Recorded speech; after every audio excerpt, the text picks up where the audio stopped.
ಚೆನ್ನಮ್ಮ ಅಗಲಿಕೆಗೆ ಹರದನಹಳ್ಳಿಯಲ್ಲಿ ಶೋಕ ಸಾಗರ ಮಡುಗಟ್ಟಿದೆ. ಮಾಜಿ ಪ್ರಧಾನಿ ದೇವೇಗೌಡರ ಮನೆ ಬಳಿ ನೀರವ ಮೌನ ಆವರಿಸಿಕೊಂಡಿದೆ. ಚೆನ್ನಮ್ಮ ಅಗಲಿಕೆಯಿಂದಾಗಿ ಹರದನಹಳ್ಳಿಯಲ್ಲಿ ಶೋಕ ಸಾಗರ. ಮಾಜಿ ಪ್ರಧಾನಿ ದೇವೇಗೌಡರ ಮನೆ ಬಳಿ ನೀರವ ಮೌನ. ಅಶ್ವವೇಗ ನ್ಯೂಸ್ನಲ್ಲಿ ದೇವೇಗೌಡರ ಹುಟ್ಟೂರ ಮನೆ ದೃಶ್ಯವನ್ನ ತೋರಿಸ್ತಾ ಇದ್ದೀವಿ. ಯಾವ ರೀತಿಯಾಗಿ ಇದೆ, ಯಾವ ರೀತಿಯಾಗಿ ನೀರವ ಮೌನ ಆವರಿಸಿಕೊಂಡಿದೆ.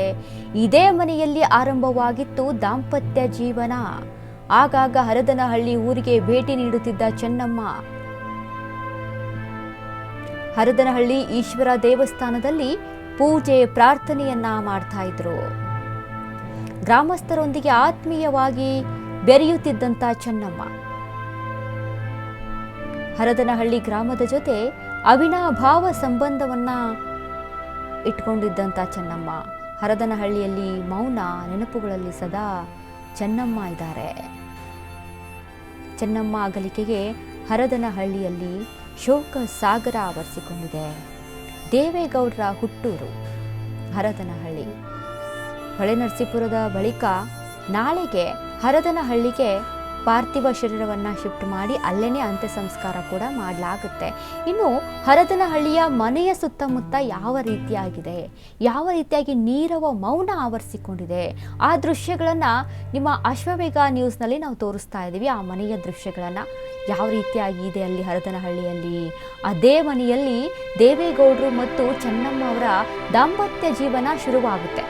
1954ರಲ್ಲಿ ಏನು ದಾಂಪತ್ಯ ಜೀವನಕ್ಕೆ ಕಾಲಿಡ್ತಾರೆ ಅಲ್ವಾ, ಅಂಥ ಸಂದರ್ಭದಲ್ಲಿ ಅವರ ದಾಂಪತ್ಯ ಜೀವನ ಶುರುವಾಗಿದೆ ಹರದನಹಳ್ಳಿಯ ಈ ಒಂದು ಮನೆಯಲ್ಲಿ. ಹಳ್ಳಿಯಲ್ಲಿ ವಾಸವಾದಂಥವರು, ಹಳ್ಳಿಯಿಂದ ಬಂದಂಥವರು, ದೆಹಲಿ ಮಟ್ಟದ ಒಂದು ಸಿಟಿಯನ್ನು ನೋಡಿದರೂ ಕೂಡ ಅದೇ ಸರಳತೆ, ಅದೇ ವಿನಯ, ಅದೇ ಮನೋಭಾವ, ಅದೇ ಆತ್ಮೀಯತೆ, ಅದೇ ಮಾತೃವಿವೇಕ. ಹರದನಹಳ್ಳಿ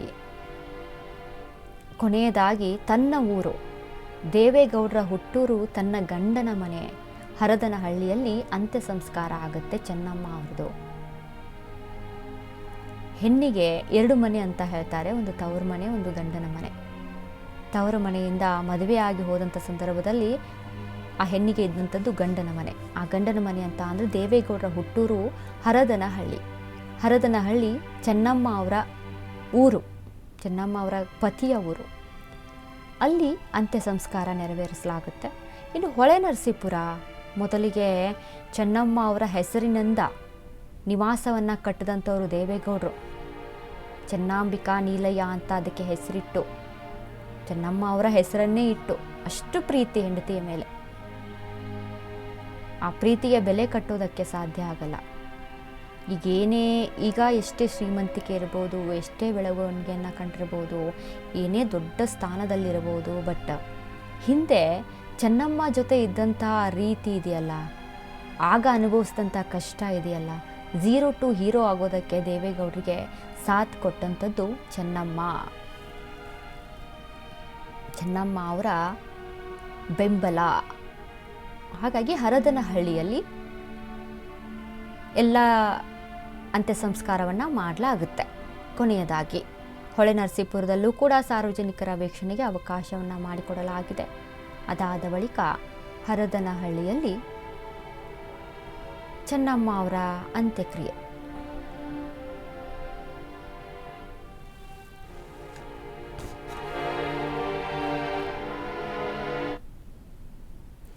ತವರೂರು ಅಂದರೆ ಚೆನ್ನಮ್ಮಗೆ ತಾಯಿ ಅಂತ ವಾತ್ಸಲ್ಯ. ನಾವು ಅನಾಥರಾದೆವು ಚೆನ್ನಮ್ಮ ಅಗಲಿಕೆಗೆ ಕಣ್ಣೀರನ್ನು ಇಡ್ತಾ ಇದ್ದಾರೆ. ತವರೂರು ಅಂದರೆ ಚೆನ್ನಮ್ಮಗೆ ತಾಯಿ ಅಂತ ವಾತ್ಸಲ್ಯ ಸಿಗುತ್ತೆ.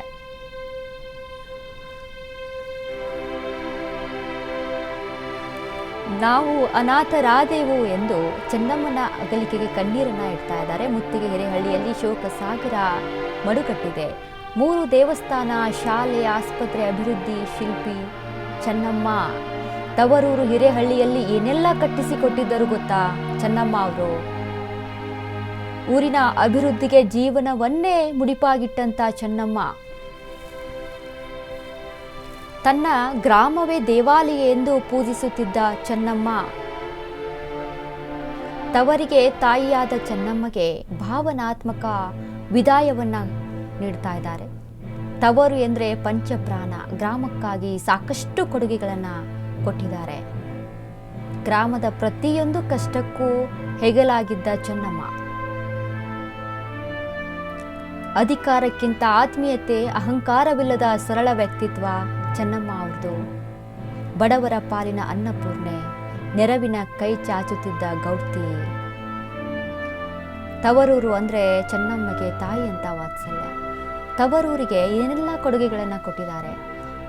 ಅದು ಯಾರಿಗಾದ್ರೂ ಗೊತ್ತಿತ್ತಾ? ಅಂದರೆ ಅಷ್ಟು ಪ್ರಚಾರತೆಯನ್ನು ಪಡೆದಿತ್ತಾ? ಇಲ್ಲ.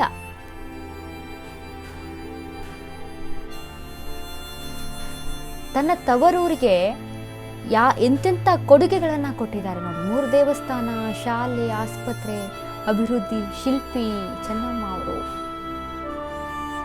ತವರು ಅಂದರೆ ಎಲ್ಲ ಹೆಣ್ಣು ಮಕ್ಕಳಿಗೆ ತುಂಬ ಪ್ರೀತಿ ಇರುತ್ತೆ. ತಮ್ಮ ತವ್ರ ಮನೆ, ತಾವು ಹುಟ್ಟಿದ ಮನೆ ಅಂತ ಅಂದರೆ. ಆ ಹುಟ್ಟಿದ ಮನೆಗೆ ಏನು ಮಾಡಿದರೂ ಕಮ್ಮಿನೇ ಹೆಣ್ಣು ಮಕ್ಕಳಿಗೆ. ಆದರೆ ತಮ್ಮ ಮನೆಗೆ ಮಾತ್ರ ಅಲ್ಲ, ಇಡೀ ಊರಿಗೆ ಅಲ್ಲಿ ಒಂದು ಕೊಡುಗೆಗಳನ್ನು ಕೊಟ್ಟಿದ್ದಾರೆ ಚೆನ್ನಮ್ಮ ಅವರು. ಅದು ಯಾರಿಗಾದ್ರೂ ಗೊತ್ತಿತ್ತಾ? ಅಂದರೆ ಪ್ರಚಾರ ಅಷ್ಟು ಮಟ್ಟಿಗೆ ಪಡ್ಕೊಂಡಿತ್ತ? ಪ್ರಚಾರಕ್ಕಾಗಿ ಮಾಡಿದ್ದಲ್ಲ ಅದು. ತವರಿನ ಮೇಲೆ ಇದ್ದಂಥ ಪ್ರೀತಿ, ಜನಗಳ ಮೇಲೆ ಇದ್ದಂಥ ಪ್ರೀತಿ, ಏನಾದರೂ ಸಮಾಜಕ್ಕೆ ಮಾಡಬೇಕು ಅನ್ನುವಂಥ ಆತುರ.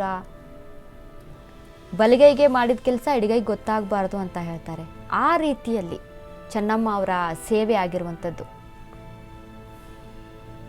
ಮುತ್ತಿನ ಹಿರೆಯ ಹಳ್ಳಿಯಲ್ಲಿ, ತವರು ಮನೆಯಲ್ಲಿ ದೇವಸ್ಥಾನಗಳನ್ನು ಕಟ್ಟಿಸಿದ್ದಾರೆ, ಶಾಲೆಗಳನ್ನು ಕಟ್ಟಿಸಿದ್ದಾರೆ, ಆಸ್ಪತ್ರೆ. ಯಾರು ಪ್ರಚಾರಕ್ಕಾಗಿ ಮಾಡಿದ್ದಲ್ಲ, ಅದು ಪ್ರಚಾರ ಆಗೋದಕ್ಕೆ. ಹಂಗೆ ನೋಡಿದ್ರೆ ದೇವೇಗೌಡರು ಕೂಡ ರಾಜಕೀಯವಾಗಿದ್ದಂಥವರು. ಹೇಗೆ ಬೇಕಾಗೂ ಪ್ರಚಾರ ಮಾಡ್ಕೊಳ್ಬೋದಿತ್ತು. ಅಂಥ ಕೆಲಸಕ್ಕೆ ಹೋಗಿಲ್ಲ. ಬಟ್ ಇದರಲ್ಲೇ ಗೊತ್ತಾಗುತ್ತೆ ಚೆನ್ನಮ್ಮ ಅವರ ವ್ಯಕ್ತಿತ್ವ ಎಂಥದ್ದು, ಅವರ ಸರಳತೆ ಎಂಥದ್ದು. ಒಂದು ಮಾತಿದೆ, ಹೇಗೆ ಬದುಕಬೇಕು ಅಂತ ಅಂದರೆ ಸತ್ತಾಗ 4 ಜನ ಕಣ್ಣೀರಾದರೂ ಹಾಕಿರ್ಬೇಕಂತೆ. ಹಾಗೆ ಇರಬೇಕಂತೆ ನಮ್ಮ ವ್ಯಕ್ತಿತ್ವ. ಬಟ್ ಇಲ್ಲಿ ಇಡೀ ಊರೇ ಕಣ್ಣೀರನ್ನು ಹಾಕ್ತಾ ಇದೆ ಚೆನ್ನಮ್ಮ ಅವ್ರಿಗೆ. ಕೇವಲ ಬೆಂಗಳೂರಲ್ಲಿ ಮಾತ್ರ ಅಲ್ಲ, ಹೊಳೆನರಸೀಪುರದಲ್ಲಿ ಮಾತ್ರ ಅಲ್ಲ, ಮುತ್ತಿನ ಹಿರೇಹಳ್ಳಿಯಲ್ಲಿ ಮಾತ್ರ ಅಲ್ಲ, ಹರದನಹಳ್ಳಿಯಲ್ಲಿ,